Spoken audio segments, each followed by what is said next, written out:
जय हिंद दोस्तों, welcome to army super classes. This is Aryan Shukla. दोस्तों, आज की क्लास में हम जीके के इंपॉर्टेंट क्वेश्चन डिस्कस करेंगे। ये टॉप के क्वेश्चन होंगे। कुछ ऐसे क्वेश्चन हैं जो पुलिस कांस्टेबल की परीक्षाओं में कई बार पूछे गए हैं, तो आप लोग क्लास को ध्यान से देखिएगा एंड क्लास के अंत में बताइएगा कि आपके कितने क्वेश्चन राइट निकले। सबसे पहले क्लास को लाइक करिए, अपने फ्रेंड ग्रुप सभी जगह शेयर कर दीजिएगा ताकि ज़्यादा से ज़्यादा लोग जुड़ सकें। और जो फ्रेंड इस चैनल पर नए हैं वो चैनल को सब्सक्राइब करेंगे, बेल आइकन को प्रेस कीजिए ताकि सभी नोटिफिकेशन आप तक पहुंच सकें। चलिए शुरू करते हैं आज की क्लास। क्वेश्चन नंबर फर्स्ट के लिए आंसर करिए। इंपॉर्टेंट क्वेश्चन है, एग्जाम में पूछा हुआ क्वेश्चन है। आपको बताना है चोल वंश के संस्थापक कौन थे। बताइएगा चोल वंश के संस्थापक कौन थे। बहुत अच्छे। पहले आप लोग ध्यान से ऑप्शन पढ़िए, उसके बाद ही आंसर करिएगा। आपके एग्जाम में इसी प्रकार के क्वेश्चन पूछे जाते हैं। ये तो क्वेश्चन आपके एग्जाम में पूछा हुआ क्वेश्चन है। आपको बताना है चोल वंश के संस्थापक कौन थे। Very good. इसका right answer option number C होगा, Vijayalaya. Yes, option number C correct answer है। दोस्तों, चोल वंश के संस्थापक विजयालय थे, इसलिए option number C correct answer होगा। अब अगर हम ऑप्शंस की बात करें, चंद्रगुप्त मौर्य ने मौर्य वंश की स्थापना की थी, श्रीगुप्त ने गुप्त वंश की स्थापना की थी। तो आप लोग इनके बारे में याद रखिएगा, यहाँ से आपके एग्जाम में क्वेश्चन पूछे जा सकते हैं। क्वेश्चन नंबर फर्स्ट का option number C correct answer है, चोल वंश के संस्थापक विजयालय हैं। आगे बढ़ते हैं। क्वेश्चन नंबर 2 के लिए आंसर करिएगा। यह भी इंपॉर्टेंट क्वेश्चन है। यह भी क्वेश्चन कई बार आपके एग्जाम में इसी प्रकार से पूछा गया है। आपको बताना है हम्पी किस साम्राज्य की राजधानी थी। बताइएगा हम्पी किस साम्राज्य की राजधानी थी। ऑप्शन नंबर ए बहमनी साम्राज्य, ऑप्शन नंबर बी विजयनगर साम्राज्य, ऑप्शन नंबर सी चालुक्य राजवंश या ऑप्शन नंबर डी चोल राजवंश। आंसर करिए क्वेश्चन नंबर 2 के लिए। आपको बताना है हम्पी किस साम्राज्य की राजधानी थी। Very good. इसका राइट आंसर ऑप्शन नंबर भी होगा, विजयनगर साम्राज्य की। यस, ऑप्शन नंबर भी करेक्ट आंसर है। दोस्तों, हम्पी विजयनगर साम्राज्य की राजधानी थी, इसलिए ऑप्शन नंबर भी करेक्ट आंसर होगा। एक क्वेश्चन और एग्जाम में पूछा जाता है कि हम्पी, ये तो दोस्तों विजयनगर साम्राज्य की राजधानी थी। विजयनगर साम्राज्य की स्थापना किसने की थी। तो याद रखिएगा हरिहर और बुक्का नामक 2 भाइयों ने दोस्तों विजयनगर साम्राज्य की स्थापना की थी। क्वेश्चन नंबर 2 का ऑप्शन नंबर भी करेक्ट आंसर होगा। आगे बढ़ते हैं। क्वेश्चन नंबर 3 के लिए आंसर करिए। अब आपको बताना है किस मुगल बादशाह को लंपट मूर कहा जाता है। आपको बताना है निम्न में से किस मुगल बादशाह को लंपट मूर कहा जाता है। ऑप्शन नंबर ए अकबर को, ऑप्शन नंबर बी हुमायूं को, option number C Jahandar Shah को या ऑप्शन नंबर डी शाहजहां को। आपको बताना है किस मुगल बादशाह को लंपट मूर कहा जाता है। इसका right answer option number C होगा, जहांदार शाह को। Yes, option number C correct answer है। दोस्तों, जहांदार शाह को लंपट मूर कहा जाता है। आगे बढ़ते हैं। क्वेश्चन नंबर 4 के लिए आंसर करिए। यह भी इंपॉर्टेंट क्वेश्चन है। यह भी क्वेश्चन आपके एग्जाम में कई बार इसी प्रकार से पूछा गया है। अब आपको बताना है मौर्य वंश का अंतिम सम्राट कौन था। बताइएगा मौर्य वंश का अंतिम सम्राट कौन था। Good. Option number A Chandragupta Maurya, option number B Ashoka, option number C Priyadrath या ऑप्शन नंबर डी शिशुनाग। आपको बताना है मौर्य वंश का अंतिम सम्राट कौन था। इसका right answer option number C होगा, Priyadrath. Yes, option number C correct answer है। प्रियद्रथ मौर्य वंश का अंतिम सम्राट था, इसलिए option number C correct answer होगा। अब दोस्तों, अगर आपसे पूछा जाए कि मौर्य वंश की स्थापना किसने की थी, तो याद रखिएगा चंद्रगुप्त मौर्य ने मौर्य वंश की स्थापना की थी। चंद्रगुप्त मौर्य के गुरु थे दोस्तों चाणक्य। चाणक्य को विष्णुगुप्त और कौटिल्य के नाम से भी जाना जाता है। एक क्वेश्चन और एग्जाम में पूछा जाता है कि अर्थशास्त्र नामक ग्रंथ की रचना किसने की थी। तो याद रखिएगा चाणक्य ने। क्वेश्चन नंबर 4 का option number C correct answer है, मौर्य वंश का अंतिम सम्राट प्रियद्रथ था। आगे बढ़ते हैं। क्वेश्चन नंबर 5 के लिए आंसर करिए। क्वेश्चन है निम्न में से किस स्थान पर सिकंदर की मृत्यु हुई। आपको बताना है सिकंदर की मृत्यु कहाँ पर हुई थी। चलिए क्वेश्चन नंबर 5 के लिए आंसर करिएगा। दोस्तों, आज की क्लास में हम हिस्ट्री के इंपॉर्टेंट क्वेश्चन डिस्कस करेंगे। ये सभी टॉप के क्वेश्चन होंगे। इनमें से कुछ ऐसे क्वेश्चन भी हैं जो आपके एग्जाम में कई बार इसी प्रकार से पूछे गए हैं, तो आप लोग ध्यान से क्लास को देखिएगा। इसका राइट आंसर क्या होगा। आपको बताना है निम्न में से किस स्थान पर सिकंदर की मृत्यु हुई थी। इसका right answer option number C होगा, बेबीलोन में। Yes, option number C correct answer है। दोस्तों, बेबीलोन में सिकंदर की मृत्यु हुई थी, इसलिए option number C correct answer होगा। क्वेश्चन नंबर 5 का option number C correct answer है। आगे बढ़ते हैं। क्वेश्चन नंबर 6 के लिए आंसर करिए। यह भी अच्छा क्वेश्चन है। आपको बताना है उज्जैन का प्राचीन नाम क्या है, बताइएगा। उज्जैन का प्राचीन नाम क्या है? उज्जैन मध्य प्रदेश का शहर है। उज्जैन क्षिप्रा या शिप्रा नदी के किनारे बसा है। और एक क्वेश्चन आपके एग्जाम में पूछा गया था, महाकालेश्वर मंदिर कहाँ पर है? तो ये भी दोस्तों उज्जैन में है। बताइएगा उज्जैन का प्राचीन नाम क्या है? Very good. इसका right answer option number C होगा, Avantika. Yes, option number C correct answer है दोस्तों, अवंतिका उज्जैन का प्राचीन नाम है। अगला क्वेश्चन देखते हैं। क्वेश्चन नंबर 7 के लिए आंसर करिएगा। अब आपको बताना है निम्न में से किस शहर का प्राचीन नाम मायापुरी है? बताइएगा किस शहर का प्राचीन नाम मायापुरी है? ऑप्शन इस प्रकार हैं। Option number A Haridwar, option number B Patna, option number C Ujjain या ऑप्शन नंबर डी ननौबतीज। आपको बताना है किस शहर का प्राचीन नाम मायापुरी है। इसका right answer option number A होगा, Haridwar. Yes, option number A correct answer है। हरिद्वार का प्राचीन नाम मायापुरी है, इसलिए option number A correct answer होगा। हरिद्वार उत्तराखंड में है, आप लोग भी जानते होंगे। एक क्वेश्चन पूछ लेते हैं कि हरिद्वार किस नदी के किनारे बसा है? तो याद रखिएगा गंगा नदी के किनारे। अब अगर हम ऑप्शंस की बात करें, पटना, ये दोस्तों वर्तमान में बिहार की राजधानी है। पटना भी गंगा नदी के किनारे बसा है। और एक क्वेश्चन पूछा जाता है पटना का प्राचीन नाम क्या है? तो याद रखिएगा पटना का प्राचीन नाम पाटलिपुत्र है। ऑप्शन नंबर सी की अगर हम बात करें उज्जैन, तो अभी मैंने आपको बताया था उज्जैन का प्राचीन नाम अवंतिका है। उज्जैन मध्य प्रदेश का शहर है और ये क्षिप्रा या शिप्रा नदी के किनारे बसा है। आगे बढ़ते हैं। क्वेश्चन नंबर 8 के लिए आंसर करिए। अब आपको बताना है लोधी वंश की स्थापना किसने की थी? बताइएगा लोधी वंश की स्थापना किसने की थी? Option number A Bahlol Lodhi, option number B Sikandar Lodhi, option number C Ibrahim Lodhi या ऑप्शन नंबर डी ननौबतीज, जिनमें से कोई नहीं। आपको बताना है लोधी वंश की स्थापना किसने की थी। इसका राइट आंसर होगा option number A Bahlol Lodhi. Yes, option number A correct answer है दोस्तों। लोधी वंश की स्थापना बहलोल लोधी ने की थी, इसलिए option number A correct answer होगा। अब यहाँ पर आपसे क्वेश्चन और पूछ सकते हैं कि लोधी वंश का अंतिम शासक कौन था? तो याद रखिएगा इब्राहिम लोधी लोधी वंश का अंतिम शासक था। अगला क्वेश्चन देखते हैं। क्वेश्चन नंबर 9 के लिए आंसर करिएगा।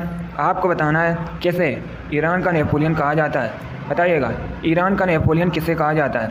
जिसने अभी लाइक नहीं किया एक बार लाइक करिए, अपने फ्रेंड ग्रुप सभी जगह शेयर कर दीजिएगा ताकि ज़्यादा से ज़्यादा लोग जुड़ सकें। और जो फ्रेंड इस चैनल पर नए हैं वो चैनल को सब्सक्राइब करेंगे, बेल आइकन को प्रेस कीजिए ताकि सभी नोटिफिकेशन आप तक पहुंच सकें। डेली आपकी क्लास होती है स्पेशल आपके एग्जाम के लिए, तो आप लोग डेली क्लास को ज्वाइन कीजिएगा। आपको बताना है किसे ईरान का नेपोलियन कहा जाता है। Right answer option number A होगा, नादिर शाह को। Yes, option number A correct answer है दोस्तों। नादिर शाह को ईरान का नेपोलियन कहा जाता है, इसलिए option number A correct answer होगा। अब आपसे एग्जाम में पूछ सकते हैं कि भारत का नेपोलियन किसे कहते हैं? तो समुद्रगुप्त को दोस्तों भारत का नेपोलियन कहा जाता है। आगे बढ़ते हैं। क्वेश्चन नंबर 10 के लिए आंसर करिएगा। आपको बताना है रानी लक्ष्मीबाई का मूल नाम क्या था? बताइएगा रानी लक्ष्मीबाई का मूल नाम क्या था? रानी लक्ष्मीबाई, इन्होंने दोस्तों 1857 की क्रांति में महत्वपूर्ण भूमिका निभाई थी। एक क्वेश्चन आपके एग्जाम में पूछ लेते हैं कि रानी लक्ष्मीबाई का समाधि स्थल कहाँ पर स्थित है?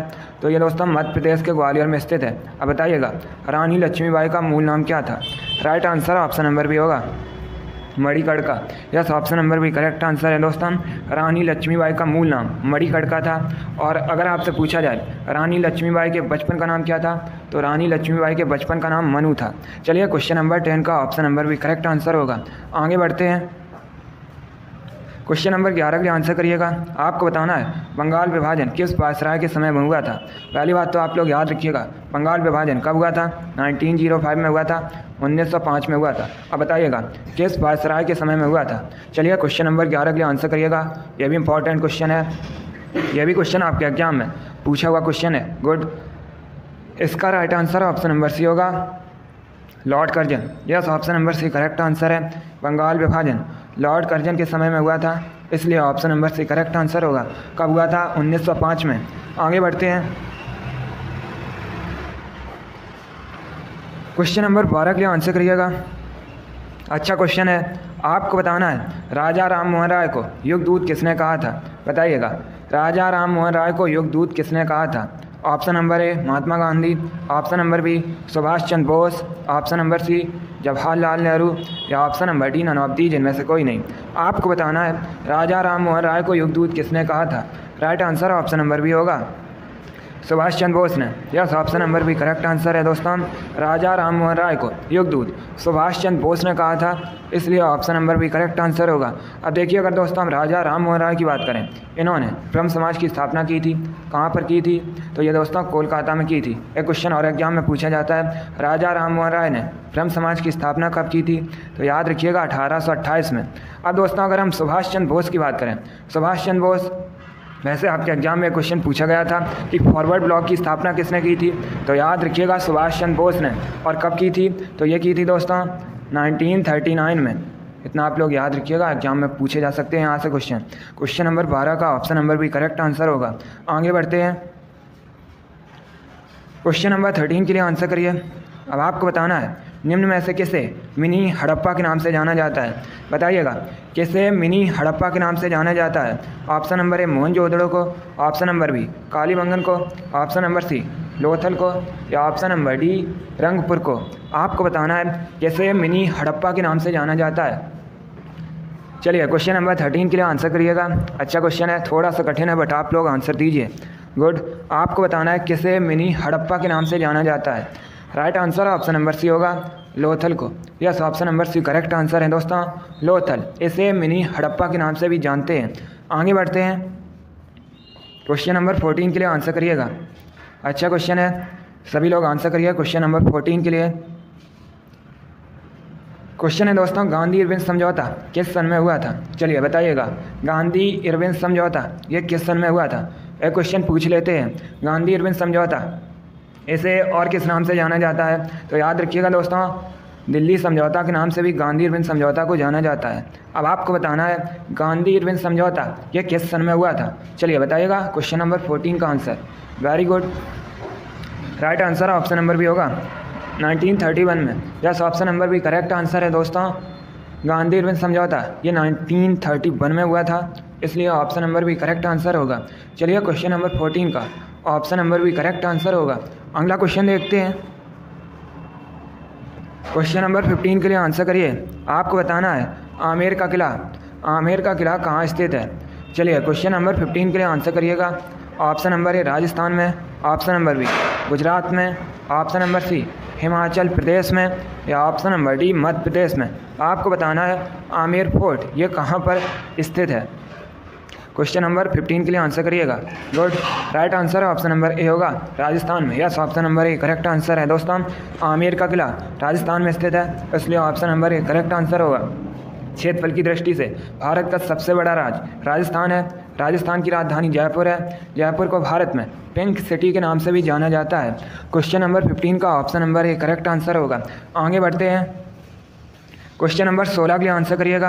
अब आपको बताना है हुमायूं का मकबरा कहाँ स्थित है? बताइएगा हुमायूं मकबरा कहाँ स्थित है? ऑप्शन नंबर ए हैदराबाद में, ऑप्शन नंबर बी मुंबई में, option number C new Delhi में, ऑप्शन नंबर डी कोलकाता में। आपको बताना है हुमायूं का मकबरा कहाँ स्थित है। Good. Right answer option number C होगा न्यू दिल्ली में। Yes, option number C correct answer है दोस्तों।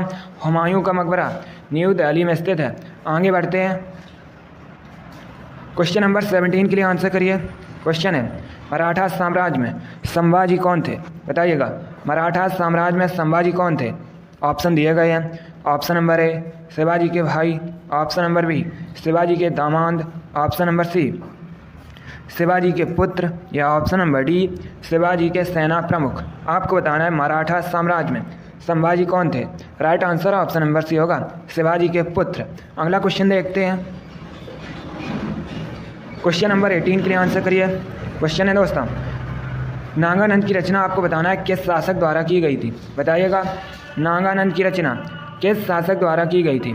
ऑप्शंस दिए गए हैं, आप लोग ध्यान से ऑप्शन पढ़ सकते हैं और उसके बाद ही आंसर करिएगा। Very good. Right answer option number B होगा हर्षवर्धन द्वारा। Yes, option number B correct answer है दोस्तों। नागानंद की रचना हर्षवर्धन द्वारा की गई थी, इसलिए ऑप्शन नंबर भी करेक्ट आंसर होगा। अब देखिए अगर आपसे एग्जाम में पूछा जाए प्रियदर्शिका की रचना किसने की? तो याद रखिएगा नागानंद, प्रियदर्शिका और दोस्तों रत्नावली, इन सभी की रचना हर्षवर्धन ने की है। तो आप लोग इनके बारे में याद रखिएगा। आगे बढ़ते हैं, क्वेश्चन नंबर 19 के लिए आंसर करिए। आपको बताना है दंती दुर्ग किस वंश का संस्थापक थे। बताइएगा दंती दुर्ग ने किस वंश की स्थापना की है। चलिए क्वेश्चन नंबर 20 के लिए आंसर करिएगा। इसका right answer option number C होगा, राष्ट्रकूट वंश की। Yes, option number C correct answer होगा। चलिए अगला क्वेश्चन देखते हैं। आज का लास्ट क्वेश्चन आपके सामने है, क्वेश्चन नंबर 20 है, इंपॉर्टेंट क्वेश्चन है। आपको बताना है मंगल पांडे को फांसी कब दी गई थी। बताइएगा मंगल पांडे को फांसी कब दी गई थी। मंगल पांडे, इन्होंने दोस्तों 1857 की क्रांति में महत्वपूर्ण भूमिका निभाई थी, आप लोग भी जानते होंगे। अब बताइएगा इनको फांसी कब दी गई थी। Right answer option number C होगा, 8 अप्रैल 1857 में। Yes, option number C correct answer होगा। वेरी गुड, बहुत अच्छे दोस्तों, गुड। चलिए दोस्तों, आज की क्लास में हमने हिस्ट्री के इंपॉर्टेंट क्वेश्चन डिस्कस किए with extra fact. I hope आप सभी को ये क्वेश्चन समझ आए होंगे। आपके एग्जाम में इसी प्रकार के क्वेश्चन पूछे जाते हैं। कुछ इसमें ऐसे क्वेश्चन भी थे जो आपके एग्जाम में कई बार पूछे गए हैं। तो क्लास को आप लोग लाइक कर दीजिएगा, शेयर कर दीजिए, और जो फ्रेंड इस चैनल पर नए हैं वो चैनल को सब्सक्राइब करेंगे, बेल आइकन को प्रेस कीजिए ताकि सभी नोटिफिकेशन आप तक पहुंच सकें। डेली आपकी स्पेशल एग्जाम के लिए क्लास होती है, तो आप लोग डेली क्लास को ज्वाइन कीजिएगा। आप लोग अपना स्कोर कमेंट बॉक्स में ज़रूर बताइए कि आपके कितने क्वेश्चन राइट निकले। इसी के साथ मैं आपको मिलूँगा अगली क्लास में। Thank you guys, thank you for watching, God bless you all.